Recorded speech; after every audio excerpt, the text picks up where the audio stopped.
США и Иран начали прямые переговоры по, скажем так, возможности снятия американских санкций с этой страны. И вот новость, которая меня достаточно, с одной стороны, удивила, с другой стороны, наверное, и как-то так поставила в некоторый ступор. Прозвучали мнения о том, что Иран при варианте снятия санкций готов, скажем так, минимизировать свою ядерную программу.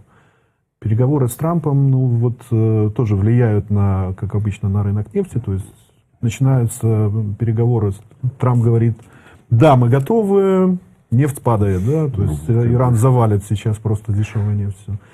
Трамп говорит, что нет, мы не снимем, а наоборот еще добросим туда санкции. Соответственно, нефть прыгает к небу и так далее.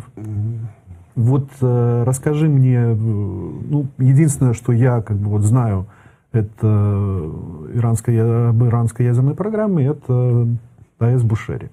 Да, то есть, но я так понимаю, что это вот то, что на плаву, а на самом деле, точнее на виду, да, то есть это верхушка айсберга, а я так понимаю, что сама ядерная программа это немножко больше, шире.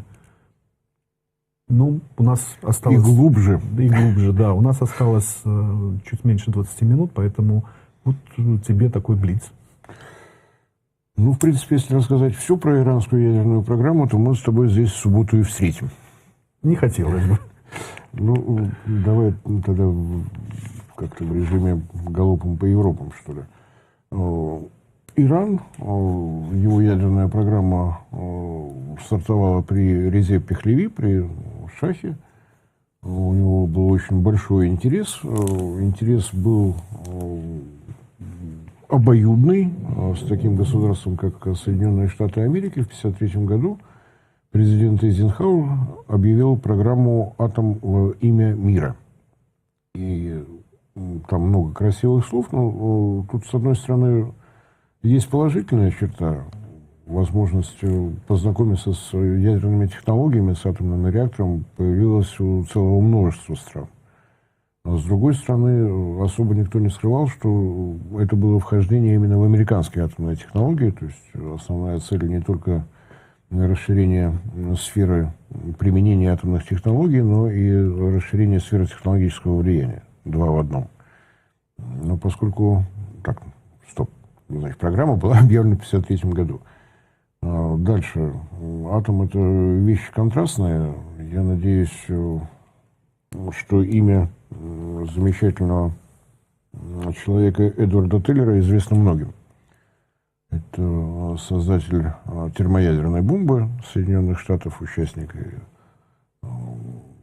разработки атомной бомбы. То есть, такой человек, который очень много сделал для того, чтобы началась в мире ядерная гонка, и много чего сделал. То есть, действительно, человек, который создал термоядерную бомбу для Соединенных Штатов. В 1956 году он заявляет, что для нужд обороны Соединенных Штатов от коварного красного террора он сделал все, поэтому он намерен заниматься ядерной физикой как наукой. Вот тогда он предложил саму идею реактора, которого не страшно дать даже старшеклассникам, они на нем не поранятся. В 1958 году был готов первый проект реактора, аббревиатура 3ГА. ГА это понятно, General Atomic, компания, которую я устал выпускать. Первые три буквы это Training Research Isotopes. То есть на нем можно было действительно тренироваться, на нем можно было проводить исследовательские работы, нарабатывать изотопы. В 1958 году он начал работать в Сан-Диего. Первый назывался он, там дополнительное название появилось, я не знаю, что там с именем Марк связывает. Трига, Марк-1, потом были Марк-2, Марк-3, Марк-4 и так далее, и так далее. Их действительно за счет Соединенных Штатов предлагали самым разным странам. Более 20 стран. И сейчас, когда идет поэтапное вхождение новых стран в атомный энергетический клуб, и нам кажется, что уж в этой стране откуда там что знают про атомную энергетику, начинаешь смотреть на географию распространения реакторов 3ГА, понимаешь, что все не так просто. Австрия, Бангладеш, Бразилия, Конго, Колумбия. Англия, Финляндия, Германия, Тайвань, Южная Корея, Италия, Индонезия, Малайзия, Мексика, Марокко, Филиппины, Пуэрто-Рико, Румыния, Югославия, та часть, сейчас от территории Словении, Таиланд, Турция, Вьетнам и Иран. В Иране реактор 3Га появился в 1967 году, Марк III. И сейчас американцы, которые борются за то, чтобы Иран не производил уран оружейной частоты, то есть с обогащением более 90% по урану-235, в 1967 году поставил для этого реактора в качестве топлива 5,7 килограммов урана-235 с обогащением 93%. Ну, то есть уже оружейный. Да. Вот именно эти люди сейчас этой борьбой занимаются. И также для исследований, для проведения экспериментов было поставлено 192 грамма плутония-239. Оружейного плутония, оружейной частоты. Вот такие славные времена были. При этом, что касается Ирана, то он с момента создания МАГАТЭ участник этой организации. Реза Пехлеви действительно считал, в начале 70-х было объявлено о том, что необходимо за 20 лет построить 20 реакторов, 20 атомных энергоблоков. Не знаю, как он высчитывал, он насчитал общую мощность 23 гигаватта, то есть более чем серьезно. Относились на тот момент к Ирану совершенно на равных, надо сказать. В 1963 году Иран стал участником договора о запрете испытаний ядерного оружия в космосе, в атмосфере и в воде. В 1970 году подписал, ратифицировал договор о нераспространении ядерного оружия. И в 1973 году было подписано соглашение с МАГАТЭ о всеобъемлющих гарантиях. Звучит вот это вот всеобъемлющее, многих сбивает. Это комплекс мер, на основе которых МАГАТЭ подтверждает заявление государства об использовании ядерных технологий только в мирных целях. При этом государство подписывается под то, что ежегодно будут проводиться инспекции на всех ядерных объектах, ежегодно составляются отчеты о том, как выглядит ядерная программа государства не на словах, а на деле. То есть посмотрели, пощупали, замерили радиоактивность и рассказали, как и что. После того, как была объявлена вот эта программа, появились 3 участника. Реза Пехлеви, естественно, отчет себя отдавал в том, что как-то у нас сами-то не сможем, значит, надо кого-то просить. Распределились. 8 атомных энергоблоков собирались строить Соединенные Штаты, 8 штук Франция и 4 штуки Федеративная Республика Германия. Вот. Мало того, что сказали, они еще и начали. В 1974 году было начато строительство французами Фроматомом в Ахвазе. Должны были в 1983-1984 году друг за другом войти в строй 2 реактора по 950 мегаватт. А в 1975 году строительство начала немецкая компания Kraftwerk неподалеку от города Бушер. 2 энергоблока, которые должны были войти в строй в 1980-1981 году мощностью по 1100, что ли, мегаватт, 1153, не помню сейчас эти данные. Дальше случился 1979 год. Санкции начались сразу, ядерную программу вынуждены были прервать. Что касается начатого строительства в Бушире, на тот момент первый блок был готов на 85%. По нему наносились и бомбовые удары, и взрывы там были.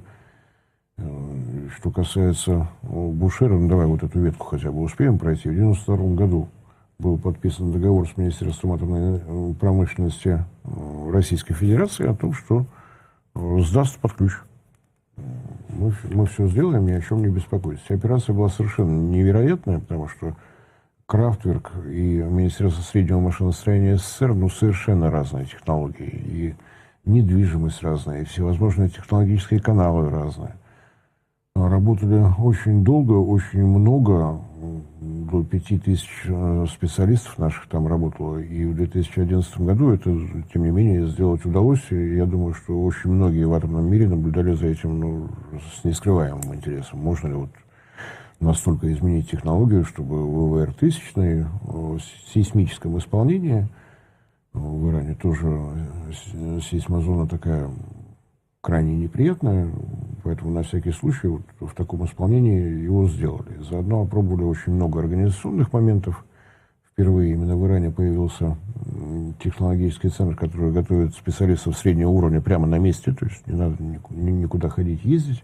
Там же впервые появился тренажер, то есть не сразу людей пускать на атомный энергоблок, а возможность отработать в самых разных режимах, ну и так далее, и так далее. У нас подписано соглашение о продолжении строительства атомной электростанции Бушер, Бушер-2, Бушер-3. Информация о том, как идет строительство, у нас, разумеется, мизер, по понятным причинам. Продолжается, да, идет достаточно долго, но ни Росатом не обижается, ни, соответственно, никаких претензий со стороны Ирана. Режим там до предела простой. Находим очередную порцию для финансирования, начинаем следующий этап. Шаг за шагом. Что еще можно успеть рассказать? 80-е годы.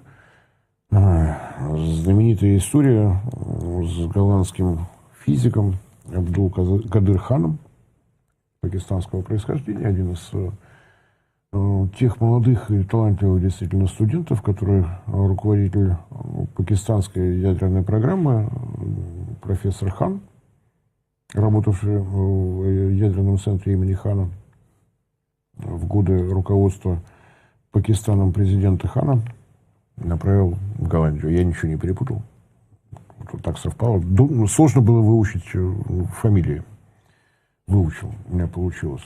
Он работал в Юренко. Юренко — это та компания, которая развивала центрифужную технологию обогащения урана. И в начале 80-х, когда Индия заявила о том, что она сумела произвести собственное ядерное оружие, он вернулся в Пакистан с чертежами, со всеми технологиями, которые были в голове. Удивительная история. Удивительно она была тем, что его прямо с чертежами остановили в аэропорту. С вежливым вопросом к нему обратились голландские полицейские: куда ты собрался с родной? Но потом, судя по слухам, некий сотрудник посольства Соединенных Штатов побывал в камере предварительного заключения, и Хан улетел. Чем это закончилось, известно. У Пакистана тоже есть ядерное оружие, о чем он совсем недавно нам напоминал. Очень старательно, но, слава богу, этот инцидент вроде бы как исчерпан. Такой тревожный момент. Денег у Пакистана на строительство газовых центрифуг, разумеется, не было. Хан обманул всех. Я этому верю. Он выехал в Объединенные Арабские Эмираты. В общей сложности в схеме использовалось около сотни подставных компаний. Какие-то части технологий покупались, какие-то продавались. Он потом честно во всем признался, что водил правительство за нос. Ну, просто напомню, что, допустим, за 3 попытки освоения обогащения на газовых центрифугах Соединенные Штаты потратили в общей сложности около 10 миллиардов долларов. Пакистану хватило 240 миллионов из государственного бюджета. Вот. А то, что газовые центрифуги появились в Ливии, в Ираке, в Иране, вроде бы в Северной Корее, Хан во всем совершенно честно признался, и, учитывая его раскаяние, а признавался он под телекамерой в кабинете премьер-министра, он получил серьезный срок, 8 лет условно. Вот.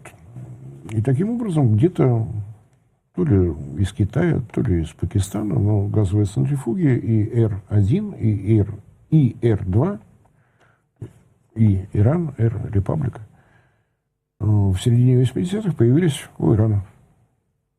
Иран денег ни у кого не просил, никого ничего не продавал. Неожиданно выяснилось, что та атомная школа, которая у него сложилась за те годы, когда работал исследовательский центр в Тегеране, на реакторе на этом американском специалисте, как выяснилось, есть свои. На день сегодняшний газовые центрифуги идут уже с номерами ИР-9.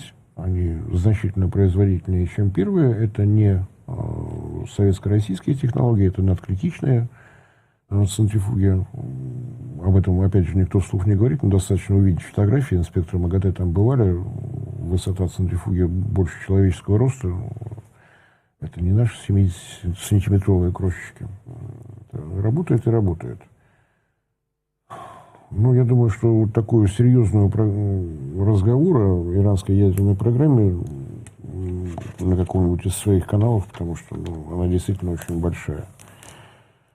Скандалы вокруг ядерной программы начались в 2002 году, когда представители оппозиционеров исламского режима заявили о том, что есть незадекларированные, так скажем, тайные ядерные объекты в Натанзе и в Араке. В 2003 году признал Иран о том, что действительно такая программа есть, но тогда же состоялся визит главы МАГАТЭ Аль-Барадея. Ему показали все эти объекты, никакими тайнами они не были. Разумеется, Аль-Барадей не приехал один, приехали инспекторы МАГАТЭ, которые в середине года сообщили, что на одном из объектов нашли следы обогащения, нашли следы урана с обогащением порядка 90%. Разумеется, этого было достаточно, чтобы все напряглись, потому что, как выяснилось, тот же исследовательский центр в Иране умеет производить пластинчатые твелы, если называть не научно, но металлический уран. Производство металлического урана – это отдельная технология, и это действительно шаг к созданию боезаряда. Начались переговоры сначала с Евротройкой. Франция, Англия, Германия. Предложение от Евротройки. Давайте приведем все в порядок, чтобы претензии к вам не вышли на уровень Организации Объединенных Наций. Вроде бы сначала все шло нормально, присоединилась дополнительная тройка, то есть тройка ЕС, тройка не ЕС, Соединенные Штаты, Китай, Россия. Вроде бы было все нормально до того момента, когда не был избран президентом Исламской Республики Иран Ахмадинеджад.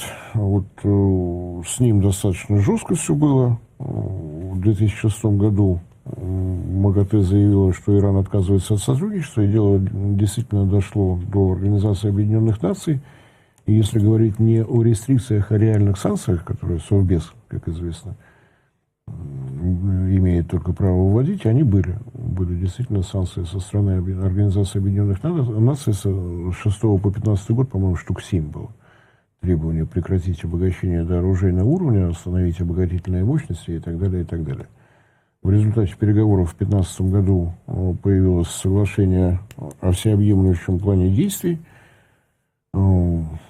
Требования со стороны Ирана: снимать с нас все санкции, мы не можем развиваться, нам как-то не очень удобно. Требования к Ирану: не обогащать урану выше, по урану 235 выше 3,67%, то есть то, что требуется для ядерного топлива. Ну и дополнительное ограничение на сам Иран: не продавать до 2023 года тяжелое вооружение, до 2030 года ракетное вооружение.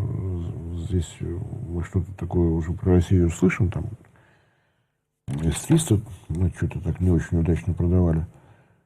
В 2018 году Дональд Трамп, небезызвестный, вышел из этого соглашения в одностороннем порядке. Европейская тройка пыталась предпринимать какие-то меры и систему расчетов, она там вводила какую-то новую, ничего не получилось. И, соответственно, в 2019 году Иран сообщил, что если вы отказываетесь снимать санкции, то мы поэтапно сами с себя снимаем все ограничения. Вы не выполняете условия соглашения, мы их не будем выполнять. Меджлис проголосовал в декабре 2020 года. Заявление правительства – это одно, решение парламента – это другое. Если в течение 2 месяцев Соединенные Штаты не возвращаются к соглашению, то мы начинаем обогащение урана свыше 20%. Что в январе начали делать? Сказали, сделали. С Ираном очень удобно. Не надо ни о чем догадываться. В феврале был перекрыт доступ МАГАТЭ на ядерные объекты. Тоже опять вот написано. Вы не сняли санкции, мы поэтапно возвращаемся к своей программе в полном объеме. В 2021 году пошло обогащение до 60% в ядерном центре в Натанзе, на заводе по обогащению. В ноябре 22-го в Фордо, в 2023 году в МАГАТЭ в очередной раз инспекторы обнаружили следы урана с обогащением до 83,7% на объекте в Фордо. В том же году последовал отзыв аккредитации у ряда экспертов МАГАТЭ. И в 2024 году, в прошлом, чуть менее года назад, в июле, генеральный директор МАГАТЭ Гросси сообщил о том, что Иран перешел к обогащению урана до 60%. тоже было предусмотрено. Вот мы только что с тобой разговаривали о технеции и том самом молибдене. Очень серьезные, на самом деле, успехи у Ирана в производстве медицинских изотопов. И на вопрос, зачем вам 60%, нам молибден нужен, потому что без технеции мы как-то никак. Переговоры идут с разными предложениями вообще прекратить обогащение.